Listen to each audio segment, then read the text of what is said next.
Time को पहले divide करो कि तुम्हारे पास टाइम है कितना, फिर उसको मैनेज करो। नींद को मारना नहीं है। अगर तुम नींद को मारे तो एक दूसरे रोग के शिकार हो जाओ। कुछ लोग सेटिंग को ही पढ़ाई मानते हैं, गलत ना। सिर्फ सेटिंग पढ़ाई नहीं है, इसलिए कुछ लोग बैठे ही रह जाते हैं 12 घंटा 15 घंटा, माइनस में जा रहे हैं। यही हाल तुम्हारा पढ़ाई के साथ होता है। किताब तो खुली होती है, तुम बका भी रहे होते हो, पर कुछ जान नहीं रहा होता है। C+C ये बड़ा प्यारा फॉर्मूला है मन का, कि तुमको याद ही नहीं रहेगा कब दिन हो रही, कब रात हो रही, कब क्या हो रहा है। बहुत स्मूथली, बहुत स्मार्टली, आराम से चलो अपने आप को डेवलप करते हुए।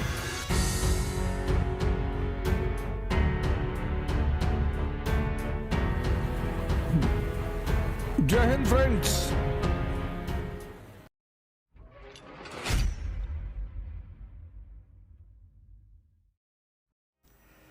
चलो बताओ, कोई सवाल पूछो तो आगे उस पर डिस्कस करेंगे।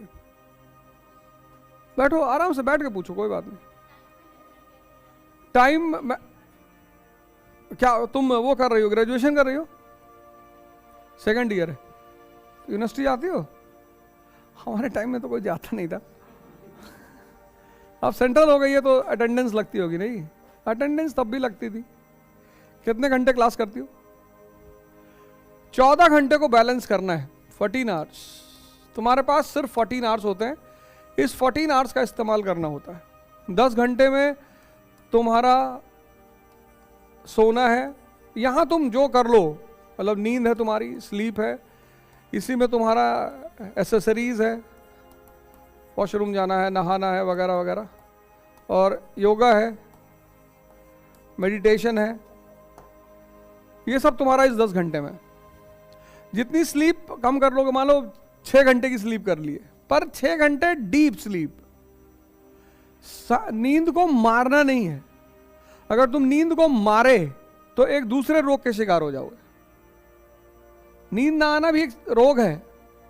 कुछ लोग क्या करते हैं, कुछ चीजों को मारना शुरू करते हैं। मारना नहीं है, डीप करना है, डीप। डीप स्लीप कब आती है? 9 बजे से 1 बजे तक। लेकिन 9 बजे कोई सोता ही नहीं। लोग 12-1 बजे तक जग रहे हैं, उसके बाद नींद आती नहीं। गांवों में पहले लोग अंधेरा होते सो नहीं जाते थे,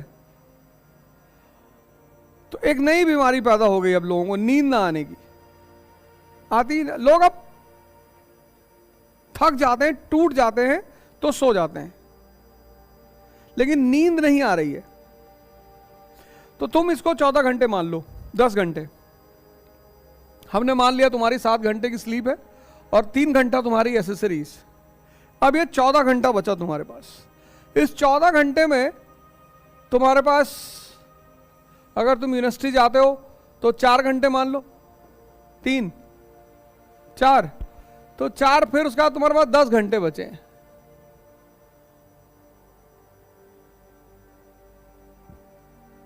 दस घंटे। लेकिन अगर तुम्हारा सेकेंड ईयर है, कितनी उम्र है तुम्हारी? 19, मतलब 2 साल है तुम्हारे पास, है ना? तो अगर इस फेज को तुम अगर मैनेज कर लेती हो, क्या क्या सब्जेक्ट हैं तुम्हारे? और लास्ट ईयर में क्या रखोगी? मेडिकल और PSIR, ठीक है। ऑप्शनल क्या रखोगी? PSIR। तो तुम ऑप्शनल वैसे ही तैयार कर लो, तुम्हारा वो पेपर तो ग्रेजुएशन वाला वैसे ही निकल जाएगा, है कि नहीं? ऑप्शनल तैयार कर लो, तुम्हारा ग्रेजुएशन वैसे ही बहुत अच्छा निकल जाएगा। मेडिकल इंडिया तुम GS में पढ़ लेना, तो उधर तुम्हें मेहनत करनी ही नहीं पड़ेगी, वो तुम्हारा मेहनत फ्री हो जाएगा एरिया। सारी मेहनत यहां लगा दो, सब यहां झोंक दो। यहां जितना तुम झोंक दोगी वहां तुम्हें काम आएगा। टाइम को पहले डिवाइड करो कि तुम्हारे पास टाइम है कितना, फिर उसको मैनेज करो। तो तुम्हारे पास, सबके पास 14 घंटा होता है। अब जिसने यहां 7 घंटे की नींद को 5 कर लिया, कि 5 घंटे डीप स्लीप कर ली, तो 2 घंटा यहां भी मार दिया, तो तुम्हारा 8 घंटे में सारा काम हो गया। 2 घंटा इधर तुमने बढ़ा लिया, पर कोई जरूरत नहीं है, इतनी जान देने की जरूरत नहीं है। वो UPSC तुम्हारी जान ले ही लेगा, तुम उसकी चिंता ना करो। जैसे ही प्री निकलेगा वो तुमसे इतनी मेहनत करवाएगा कि तुमको याद ही नहीं रहेगा कब दिन हो रही, कब रात हो रही, कब क्या हो रहा है। तो बहुत स्मूथली, बहुत स्मार्टली, आराम से चलो, अपने आप को डेवलप करते हुए, अपना विकास करते हुए। बहुत, क्योंकि जो लोग बहुत ज्यादा अत्य करते हैं ना, अत्य, वो ज्यादा भाग नहीं पाते। इतना करो जितना तुमसे डेली हो, खुशी से, जितना तुम डेली कर सकते हो। तुम डेली 6 घंटे पढ़ सकते हो, ठीक है, 4 साल में तैयार हो जाएगा, सिलेक्शन हो जाएगा। लेकिन तब तुम ये मान के चलो कि 4 साल लगेगा। यहां तुमने इसको बढ़ा दिया, 8 घंटे कर दिया, तो 2 साल लगेगा। लेकिन ये 8 घंटे और 5 घंटे की सोचना, ये तो सिटिंग है, ये सिटिंग की बात कर रहा हूं, 6 घंटे सिटिंग। कुछ लोग सिटिंग को ही पढ़ाई मानते हैं, गलत ना, सिर्फ सिटिंग पढ़ाई नहीं है। इसलिए कुछ लोग बैठे ही रह जाते हैं 12 घंटा 15 घंटा, वो माइनस में जा रहे हैं, वो सब माइनस में जा रहे हैं। सिटिंग 6 घंटे की, तो डाइजेशन 6 घंटे की, तो ये 12 घंटा हो गया। सिटिंग 8 घंटे की, तो डाइजेशन 4 या 5 घंटे की। इसको देखो, ये कितना है, ये इस पे लोग नजर ही नहीं डालते, डाइजेशन वाला। ये बहुत जरूरी है, मनन, सोचना, इसमें कई चीजें आती हैं, इसमें डिस्कशन भी आता है। एक टॉपिक तुमने तैयार कर लिया, अब तुम दोनों लोग शाम को मिले और 2 घंटे में तुमने इसको समझा दिया पूरा, तो वो 10 घंटा भी ऐड होगा पढ़ाई में। ये जो है सोचने वाला राउंड, इसमें कई चीजें आती हैं, सोचना आता है, कैलकुलेशन आता है, डिस्कशन आता है, लिखना आता है, ये सब आता है, पर वो डेडिकेटेड पढ़ाई को ही रहता है। तो सिटिंग पर बहुत ज्यादा वो नहीं करना है कि हम 12 घंटा बैठते हैं। 12 घंटा बैठना नहीं है, 12 घंटा बैठना, 12 घंटे की पढ़ाई में कितना एब्जॉर्ब हो रहा है, ये जरूरी है। जैसे कुछ लोग भजन करते हैं, ध्यान करते हैं, 4-4 घंटे बैठे हैं, लेकिन यहां पर्दा ऑन है, बैठे तो हैं 4 घंटे, पर कुछ डेवलप नहीं हो रहा है, कुछ ग्रोथ नहीं हो रही है, तो उसका कोई फायदा नहीं। ग्रोथ होनी चाहिए। और मन का एक नेचर है, वो तुम आज देख लो, C+C, ये बड़ा प्यारा फॉर्मूला है मन का। जब तुम कोई काम शुरू करते हो, जैसे मान लो साइकिल चलाना तुमने सीखना शुरू किया, तो जब तक तुम कोई चीज सीखते हो तो तुम्हारा चित्त वहीं पे रहता है। ये चित्त है, पहले सी का मतलब है चित्त। ये बड़ा डेंजरस फॉर्मूला है, और जहां चित्त है वहीं चैतन्य है। इसलिए किसी काम की अगर क्वालिटी बढ़ानी है तो तुम बस ये दिमाग देखो कि उसमें चित्त लग रहा है कि नहीं। जैसे पहले लोग जब कोई काम देते थे घर भर में, तो कहते थे चित्त लगा के करो। जहां चित्त है वहां चैतन्य है। इन दोनों का इतना प्यारा संबंध है।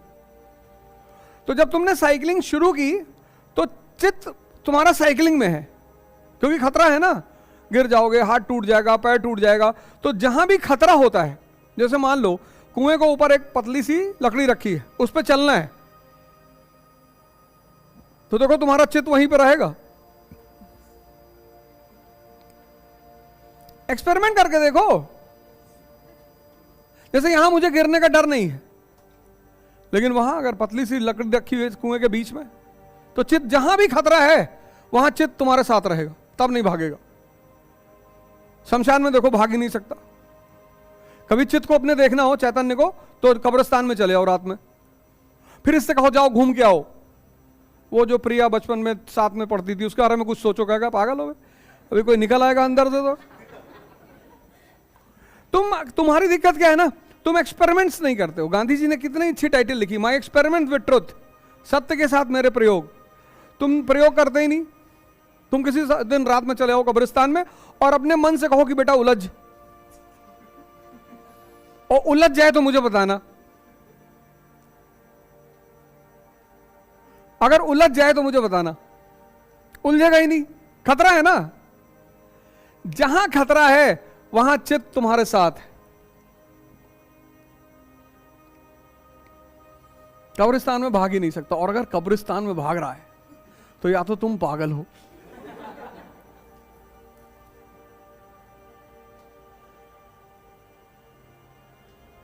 नहीं भागेगा। रात में जाओ 2 बजे, इतनी कहानियां हैं कब्रिस्तान की।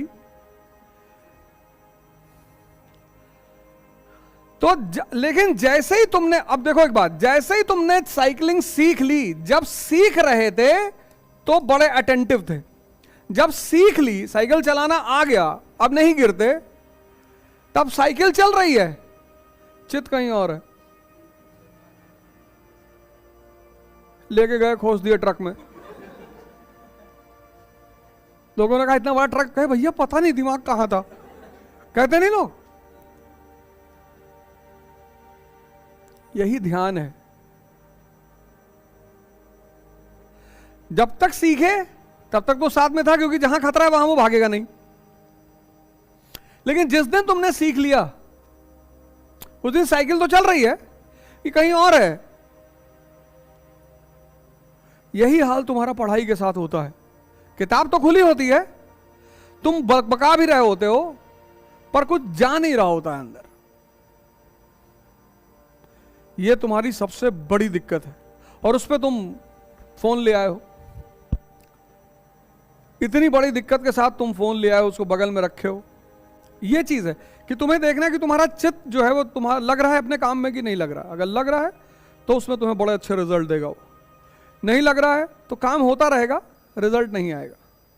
इकरा IAS के साथ अब युवा पकड़ेगा यूपीएससी में बेहतर प्रिपरेशन की रफ्तार, क्योंकि इकरा IAS लाए हैं यूपीएससी CSC 2024 के लिए ऑनलाइन और ऑफलाइन बैचेस, जिसके लिए आएंगे दिल्ली से एक्सक्लूसिव झा सर, ओझा सर, संजय सर, रबानी सर और शेखर सर जैसे 20 साल के experienced faculties. Join our new offline batch for NCERT Basics and GS Pre-Com Mains at Ikra IAS Kanpur. Starts from 4th March. You can also join our new online batch at ikraias.com.